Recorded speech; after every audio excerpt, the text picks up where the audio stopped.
नमस्कार, मैं हूं आपके साथ सोनम राम। की शुरुआत करते हैं। भारतीय जनता पार्टी के नेता नटवर गोयल से खास बातचीत की हमारे ब्यूरो हेड सपना चारण ने। इस बातचीत में क्या कुछ खास रहा, आइए आपको सुनाते हैं। बहुत ही जानी मानी हस्ती आज हमारे साथ हैं श्री नटवर गोयल जी, जो कि वैश्य समाज के बड़े नेता हैं। वैश्य समाज के राष्ट्रीय उपाध्यक्ष भी हैं। इसके अलावा मैं आपको उनका इंट्रोडक्शन करा दूं, ये भारतीय उद्योग व्यापार सम्मेलन के भी राष्ट्रीय अध्यक्ष हैं और भारतीय जनता पार्टी के नेता भी हैं। नया बजट आया है, उस पर उनकी राय जानेंगे। सर, नया बजट आया है, उस पर क्या कहना चाहिए? देखिए, जैसा कि हम सभी जानते हैं, यशस्वी प्रधानमंत्री श्री नरेंद्र मोदी जी के नेतृत्व में जो बजट आया है, ये निश्चित तौर के प्रदेश के विकास में, देश के विकास में और कहीं न कहीं जो हमारे बेरोजगारों को, नवयुवक जो लोगों को रोजगार ज़्यादा देना, ज़्यादा व्यापारियों को सबसे बड़ा लाभ इसका मिलने वाला है। यात्राएं देखिए सस्ती हो रही हैं, स्वदेशी पे उन्होंने बहुत फोकस किया है, तो निश्चित तौर पे ये एक अच्छा बजट है और देश के विकास के लिए बहुत ही बढ़िया। सर, अगर हम खास तौर पर उत्तर प्रदेश की बात करें, हम इस समय उत्तर प्रदेश में बैठे हैं, तो उत्तर प्रदेश पिछले कुछ सालों में बहुत तेजी से प्रगति कर रहा है। तो क्या लगता है आपको इस बजट का उत्तर प्रदेश पर कैसा असर रहेगा आने वाली ग्रोथ पर? देखिए, उत्तर प्रदेश की प्रगति का एक बहुत बड़ा कारण ये है कि उत्तर प्रदेश के माननीय मुख्यमंत्री श्री योगी आदित्यनाथ जी जिस तरीके से चौतरफा विकास पर ध्यान रखते हैं, चाहे वो महिला सुरक्षा की बात हो, व्यापारी सुरक्षा की बात हो, प्रदेश के विकास की बात हो और यूं समझिए कि नौजवानों को रोजगार देने की बात हो, कानून व्यवस्था की बात हो, इसमें ऑलरेडी उनका बहुत ज़्यादा फोकस रहता है। जहां तक इसका बजट का सवाल है, तो ये जो बजट है उत्तर प्रदेश को फोकस करके भी किया गया है। वैसे तो बजट पूरे देश का होता है, लेकिन उत्तर प्रदेश के लिए ये बजट हमें लगता है कि बहुत ही अच्छा है और हर लेवल पे कहा जाए तो बेहतर है, और खास करके व्यापारियों के लिए भी बहुत ज़्यादा, आम जनता को उसमें कई जगह राहत है, जिससे कि उन लोगों को भी बड़ा सस्ते दरों पर सामान उपलब्ध हो पाएगा, तो सबका ध्यान रखा गया इसमें। सर, इंडस्ट्रीज को लेकर अगर हम आपसे स्पेसिफिकली सवाल पूछे तो क्या लगता है आपको इंडस्ट्रीज को बढ़ावा मिलेगा? निश्चित तौर पे आप देखिए जिस तरीके का ये बजट बना है, तो कहीं ना देखिए एक बात और है, अगर व्यापार नहीं होगा, व्यापारी नहीं होगा, टैक्स नहीं आएगा, तो प्रगति कहाँ से होगी? तो कहीं ना कहीं ये जो हम लोग के आदरणीय प्रधानमंत्री जी की जो सोच है ना, वो बहुत ही पाछी रहती है कि व्यापारियों को हम किस तरीके से ज़्यादा से ज़्यादा व्यापार से जोड़ सकें, और जब व्यापारी व्यापार से जुड़ेगा तो जब उसका टर्नओवर बढ़ेगा, टैक्स की लायबिलिटीज कम होगी, तो व्यापार अपने आप बढ़ेगा, और जब व्यापार बढ़ेगा आम जनता तक लोगों को सस्तों दरों पर सामान उपलब्ध होगा, और कहीं न कहीं उसी के अनुपात में टैक्स भी जमा होगा। तो जब टर्नओवर बढ़ता है तो ऑटोमेटिक टैक्स बढ़ ज़्यादा हो जाता है, तो इसमें कोई दिक्कत वाली बात नहीं। सर, एक और मेरा सवाल है आपसे। भारतीय जनता पार्टी के नए राष्ट्रीय अध्यक्ष आ गए हैं, नितिन नवीन जी, उनके बारे में अगर आप कुछ कहना चाहें। इनके बारे में यही कहा जा सकता है कि ये बहुत ही अच्छे व्यक्ति हैं, हमारे सटे हुए राज्य बिहार के हैं, और एक ऐसे व्यक्ति को कहते हैं कि नए भारतीय जनता पार्टी में नवीन जी की एंट्री हुई है, और ये भी हम लोगों के लिए बड़ी खुशी की बात है कि जो पंकज जी हैं, पंकज चौधरी जी उत्तर प्रदेश के अध्यक्ष हैं, मतलब 7 बार के मेंबर ऑफ पार्लियामेंट भी हैं। हम लोगों के तो खैर पुराने मतलब मिलने जुलने वाले सारे लोग हैं आपस में, तो ये आने वाला जो भविष्य दिख रहा है, 2047 का जो बीड़ा उठाया है आदरणीय प्रधानमंत्री जी ने, वो सब सफलता के वो सब कण आप दिखाई पड़ रहे हैं कि कहीं ना कहीं ये रोड मैप है जो कि 2047 में आपके सामने दिखाई पड़ेगा। सर, विपक्ष के लिए कुछ कहना चाहेंगे कि बजट को लेकर भी काफी बयान आ रहे हैं? देखिए, विपक्ष का कहना भी अपनी जगह जायज होता है। निश्चित तौर पे विपक्ष अगर कुछ न कुछ तो कहेगा ही, और नहीं कुछ कहेगा तो फिर हमको लगता है कि हम जो करें वही सत्य है। कबीरदास जी ने कहा था ना, निंदक निकट राखिए आंगन कोटि समाए। तो अगर ऐसी बात है तो हम लोग ये मान के चलिए कि अगर हमारे आसपास अगर हम लोगों के लिए कोई ऐसा व्यक्ति नहीं मिलता, विरोधी नहीं मिलते, तो मुझे लगता है मैं ही इनफ हूँ। तो इसलिए बेहतर है कि इनका होना अति आवश्यक है। धन्यवाद सर हमारे साथ बातचीत करने के लिए। तो ये थे हमारे साथ नटवर गोयल जी, जिन्होंने आज हमसे बातचीत की और हमारे सारे सवालों का बहुत ही बेबाकी से जवाब दिया।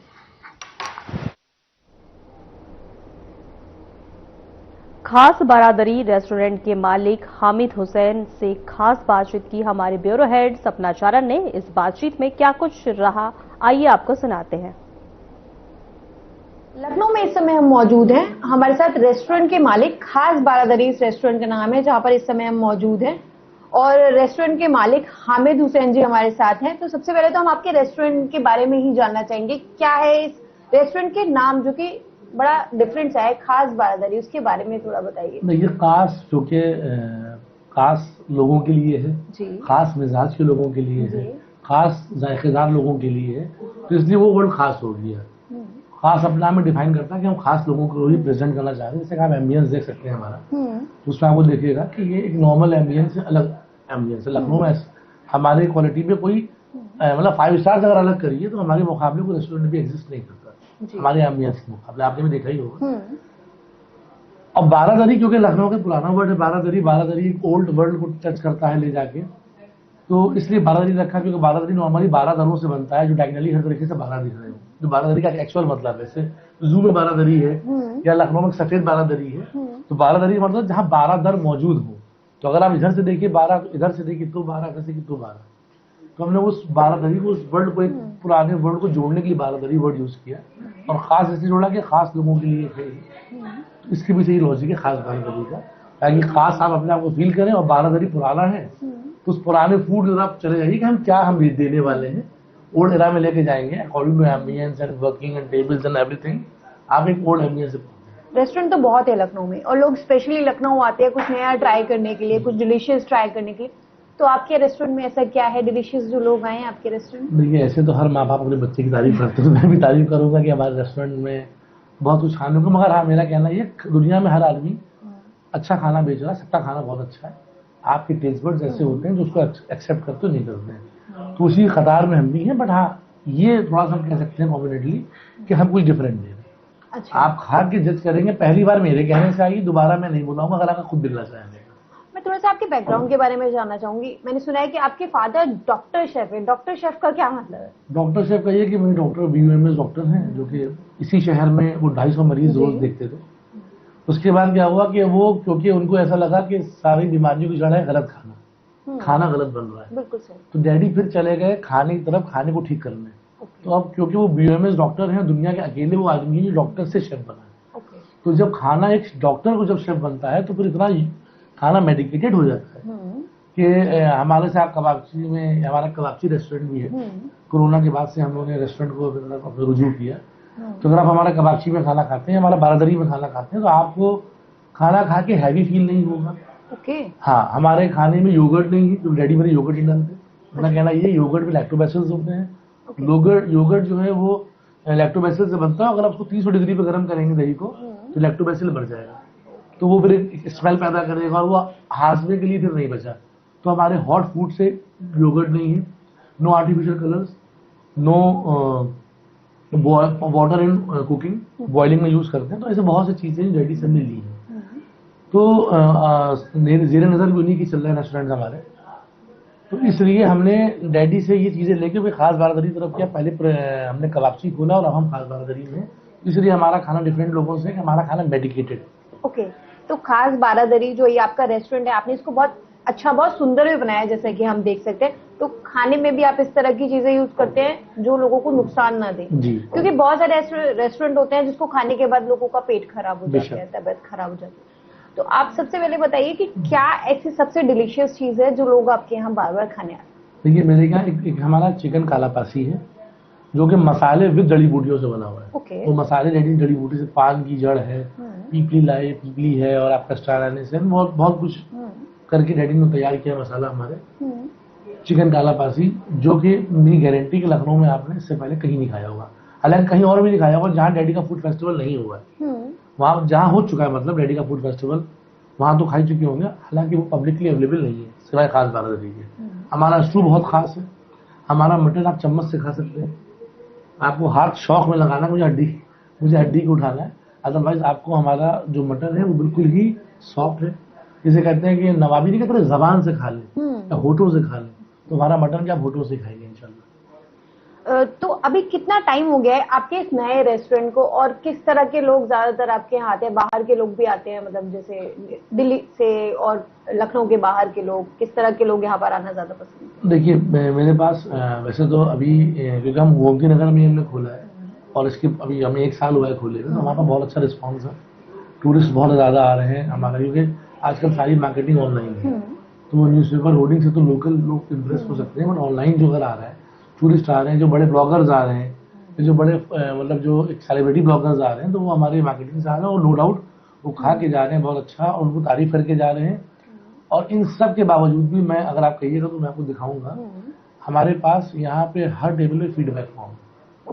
फीडबैक फॉर्म मैं पर्सनली खुद पढ़ता हूँ, इसलिए जिससे ये मालूम हो सके कि मेरे क्लाइंट को या मेरे गेस्ट को, सॉरी क्लाइंट तो नहीं कह सकते, हमारी अकेली इंडस्ट्री है जहाँ पे क्लाइंट गेस्ट होता है, बाकी सब जगह क्लाइंट था। तो मेरे गेस्ट ने क्या खाया, उसको क्या पसंद आया, उसको क्या अच्छा लगा, तो अगर हम आपको 1000 फीडबैक फॉर्म दिखाएंगे तो 0.1% ने गुड कहा है, बाकी सब ने एक्सीलेंट कहा। हमारे पास 3 चीजें हैं, excellent, good and average. Average के कहीं पे नहीं है, सब ने तारीफ करी, सबके नाम और नंबर मौजूद है। आप किसी से रैंडमली कॉल करके फीडबैक ले सकते हैं, हम भी फीडबैक लिया करते हैं, ये कैसा खाना लगा आपको, क्या कमी थी, क्या हम उस कमी को बेशतर ठीक कर सकते हैं। तो वो फीडबैक जरूरी है, उस पर हम काम भी करते हैं। लोग अल्हम्दुलिल्लाह पसंद कर रहे हैं, लोग आ रहे हैं बाहर से भी, शहर से भी। तो हम भी देखेंगे इनका खाने में ऐसा क्या खास है, जरूर ट्राई करके देखेंगे और आपको भी बताएंगे कि क्या यहाँ सबसे टेस्टी है, और आप सब भी जरूर आए और ट्राई करें।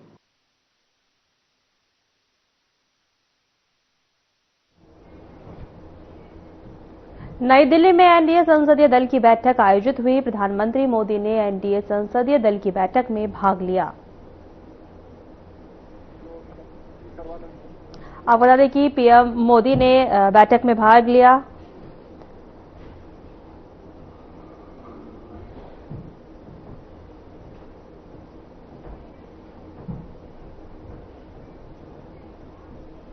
खबरों में आगे बढ़ते हैं। भारत अमेरिका संबंधों के लिए बहुत महत्वपूर्ण समय है, क्योंकि व्यापार समझौते को अंतिम रूप दे दिया गया है। इस पर ट्वीट करते हुए केंद्रीय गृह मंत्री अमित शाह ने कहा कि जिसमें टैरिफ में काफी कमी करके इसे 18% कर दिया गया है, इससे मजबूत व्यापारिक संबंधों और आपसी विकास का मार्ग प्रशस्त हुआ है। उन्होंने कहा कि प्रधानमंत्री नरेंद्र मोदी और राष्ट्रपति डोनाल्ड जॉन ट्रंप को इस ऐतिहासिक समझौते के लिए बधाई देता हूं, जो हमारी रणनीतिक साझेदारी को और मजबूत करेगा और दोनों देशों और उनकी जनता को व्यापक लाभ पहुंचाएगा। भारत और अमेरिका के बीच व्यापार और भी फलेगा फूलेगा।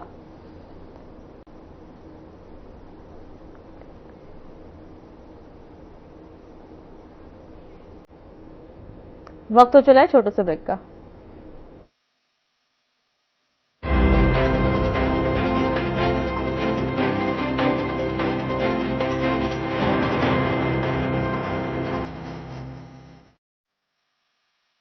लोग सेहत बनाने के लिए क्या क्या नहीं करते, जिम जाते हैं, कसरत करते हैं, काजू बादाम प्रोटीन के डिब्बे तक घोल घोल कर पीते हैं, फिर भी उनकी सेहत नहीं बनती, क्योंकि उनका पाचन तंत्र खराब है।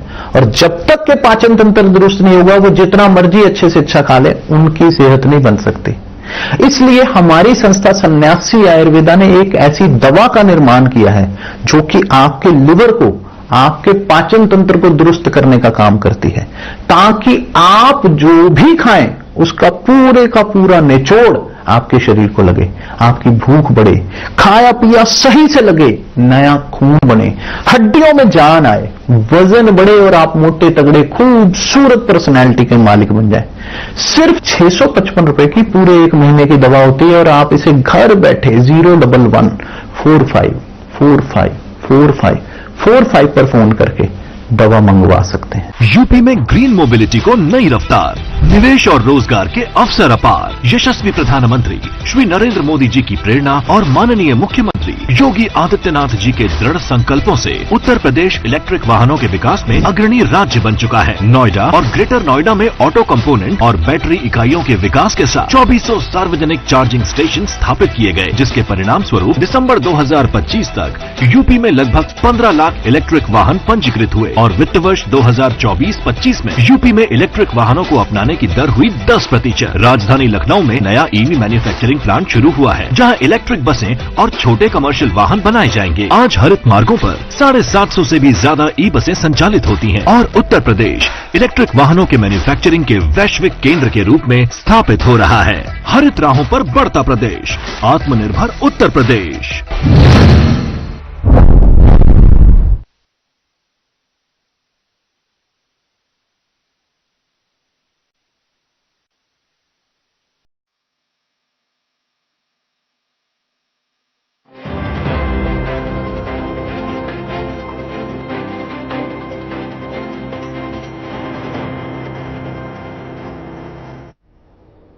मुख्यमंत्री योगी आदित्यनाथ ने पूर्व अपर मुख्य सचिव गृह और वर्तमान में उनके सलाहकार अवनीश अवस्थी की तारीफ की। इस दौरान उन्होंने क्या कुछ कहा, आइए आपको सुनाते हैं।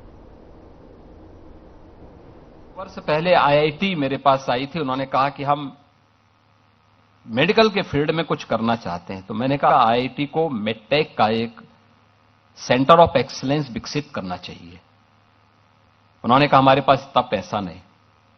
हमने कहा राज्य सहयोग करेगा। मैंने उस समय के हमारे एडिशनल चीफ सेक्रेटरी और वर्तमान में एडवाइजर के रूप में कार्य कर रहे हैं श्री अवनीश अवस्थी जी, उनको मैंने कहा कि भाई आप आईआईटी कानपुर के प्रोडक्ट हैं, आप एक बार वहां जाके देखें तो इसके बारे में क्या हो सकता है। और वे गए और उसके बाद आईआईटी कानपुर के साथ मिलकर के हम लोग मेडटेक के एक सेंटर ऑफ एक्सीलेंस को विकसित करने के समय हम लोगों ने उस समय कहा भाई हम राज्य की तरफ से 50 करोड़ देंगे। और आप आश्चर्य करेंगे कि इस समय 1200 करोड़ रुपए का एक मेडटेक का सेंटर ऑफ एक्सीलेंस वहां बहुत अच्छे ढंग से विकसित हो रहा है, जिसमें स्टेट गवर्नमेंट भी सपोर्ट कर रहा है और आईआईटी कानपुर के एलुमनाई उसमें सपोर्ट कर रहे हैं उस पूरे सेंटर को विकसित करने के लिए। बहुत अच्छे ढंग से विकसित कर रहे हैं। एसजीपीजीआई दूसरे सेंटर के रूप में विकसित हो रहा है। और उत्तर प्रदेश में जो इसके बारे में यहां पर हमारे नीति आयोग के माननीय सदस्य डॉक्टर विनोद पॉल जी ने जो बात यहां पर कही है कि उत्तर प्रदेश में पहले से इस प्रकार की संभावनाएं हैं। हमारे पास नेशनल लेवल की 4 सेंट्रल लेबोरेटरीज यूपी के अंदर पहले से मौजूद हैं। सीडीआरआई है, एनबीआरआई है, इस प्रकार की पूरी लाइब्रेरी इसी लखनऊ में मौजूद हैं। तमाम सेंटर ऑफ एक्सीलेंस यहां पे पहले से मौजूद उत्तर प्रदेश में मौजूद हैं।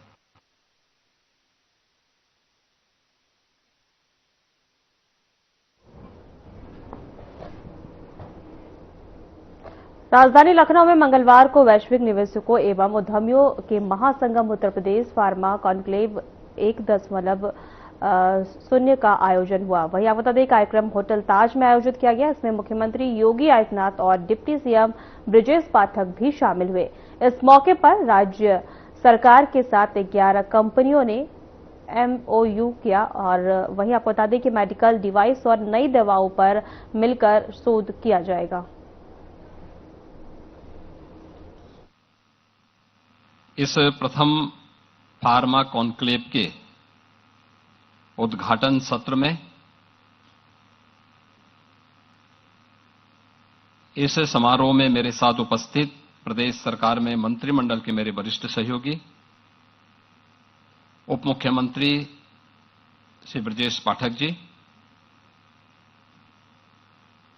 प्रदेश सरकार के मंत्रिमंडल के मेरे वरिष्ठ सहयोगीगण, औद्योगिक विकास के मंत्री श्री नंद गोपाल गुप्ता नंदी जी, MSME विभाग के मंत्री श्री राकेश सचान जी, औद्योगिक विकास के राज्य मंत्री श्री जसवंत सैनी जी, राज्यसभा के माननीय सदस्य रेमकी ग्रुप के फाउंडर सयोध्या रामी रेड्डी जी, सदस्य नीति आयोग डॉक्टर विनोद के पॉल जी, सन फार्मा के श्री दिलीप सांघवी जी, चाइंडस लाइफ साइंसेज के श्री पंकज पटेल जी, मैनकाइंड फार्मा के Shri Ramesh Juneja ji, doctor Reddy lab Shri Satish Reddy ji, Torrent Pharma के श्री जीनल मेहता जी,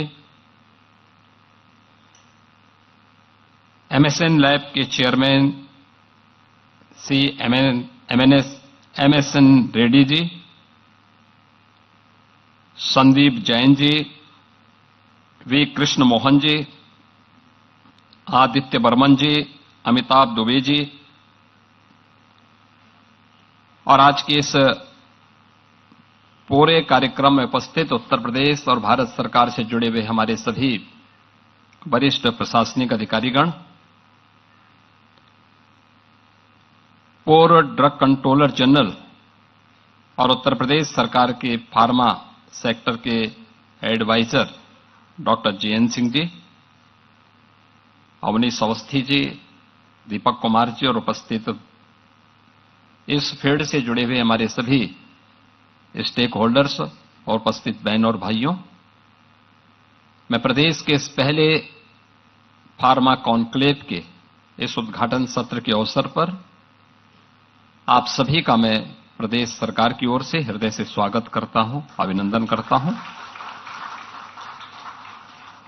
मैं आभारी हूं आदरणीय स्वास्थ्य और परिवार कल्याण मंत्री भारत सरकार माननीय श्री जगत प्रकाश नड्डा जी का, जो केंद्र सरकार के बजट सत्र के कारण स्वयं यहां पर भौतिक रूप से उपस्थित नहीं हो पाए, लेकिन उन्होंने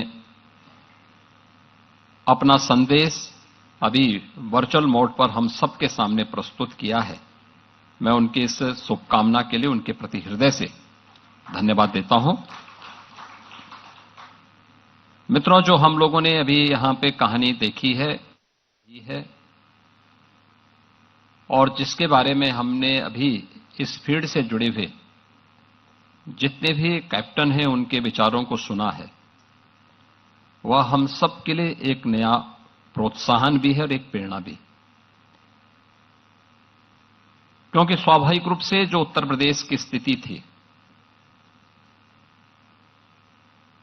एक लंबे अंधकार के कालखंड से उभार करके जब हम लोग इस स्थिति में आए कि अब हम लोग आपके लिए सही मायने में एक लंबे समय के लिए रेड कारपेट को बनाए रख सकते हैं, तब हम लोगों ने आपको इस कॉन्क्लेव के लिए यहां पर आमंत्रित किया है। और इस पहले कॉन्क्लेव के अवसर पर जब उत्तर प्रदेश ने उसके लिए उस प्रकार की तैयारियां की हैं, पूरी होमवर्क करने के बाद हम लोग यहां पर आए हैं। मुझे याद है जब हम लोगों ने आज से 5 वर्ष पहले मैंने डॉक्टर जीएन सिंह जी से इस बारे में अनुरोध किया था कि वे उत्तर प्रदेश सरकार के फार्मा के एडवाइजर के रूप में अपनी सेवाएं दें, तो उनको शुरू में थोड़ा हिचकिचाहट थी। मैंने कहा आप आइए और जिस भी रूप में आप यहां पे हमारे साथ जुड़ना चाहेंगे हमें प्रसन्नता होगी। और उनको हमने जिम्मेदारी दी थी कि हां, आप इस प्रयास को थोड़ी भी गति देंगे तो उसका लाभ होगा। और इसके बाद हमारी ये कार्रवाई आगे बढ़ती हुई दिखाई दी, जिसमें हम लोगों ने ललितपुर में, क्योंकि ललितपुर हमें उस समय इसलिए चयन करना पड़ा था जैसे एनजीटी के प्रकोप से बचा करके हम लोग इंडस्ट्री को यूपी के अंदर लाने में आसानी से हमें एक आसान रास्ता हम उपलब्ध करवा सके। बहुत ही अच्छा प्राकृतिक वातावरण है, पर्याप्त जल संसाधन है। और ललितपुर के बारे में कहते हैं कि ललितपुर न छोड़ियो यानी ललितपुर के बारे में ये कहा जाता है कि जो ललितपुर एक बार आता है तो उसके मन में हमेशा एक भाव रहता है कि ललितपुर को अब कभी नहीं छोड़ना है, क्योंकि वो बहुत अच्छा प्राकृतिक दृष्टि से भी और संसाधनों की दृष्टि से भी बहुत महत्वपूर्ण जनपद होने के नाते हम लोगों ने प्रदेश के पहले फार्मा पार्क के लिए वहां पे लैंड अधिग्रहित की और अब वहां पर उसे विकसित करके आवंटन की कार्रवाई को हम लोगों ने तेजी के साथ आगे बढ़ाना प्रारंभ किया। मेडिकल डिवाइस पार्क के लिए आपने फिलहाल हमारे खास बुलेटिन में इतना ही। नमस्कार।